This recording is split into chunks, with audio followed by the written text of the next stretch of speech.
Hey, I'm Ricky with Master Service, and today we're out here doing a PolyLift out here at the Pure Magic Car Wash in Farragut. Go down there and have a look at it.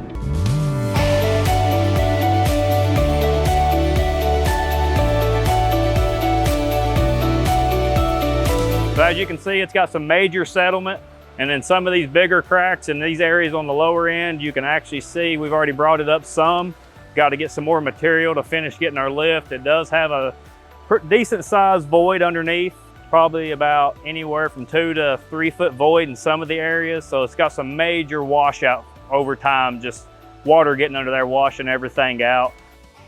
So we start by drilling a little 5/16 hole, anywhere 3 to 5 foot apart. We start injecting with that.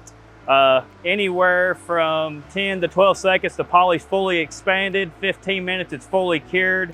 We actually use digital levels to monitor our lift, but it just keeps compacting until when it's done compacting, that's when we actually start achieving that lift.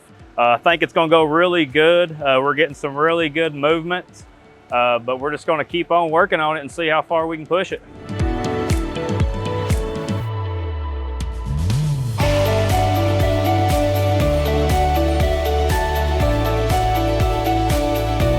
Thanks for coming out and joining us on the PolyLift out here at the Pure Magic Car Wash, and we'll see you again.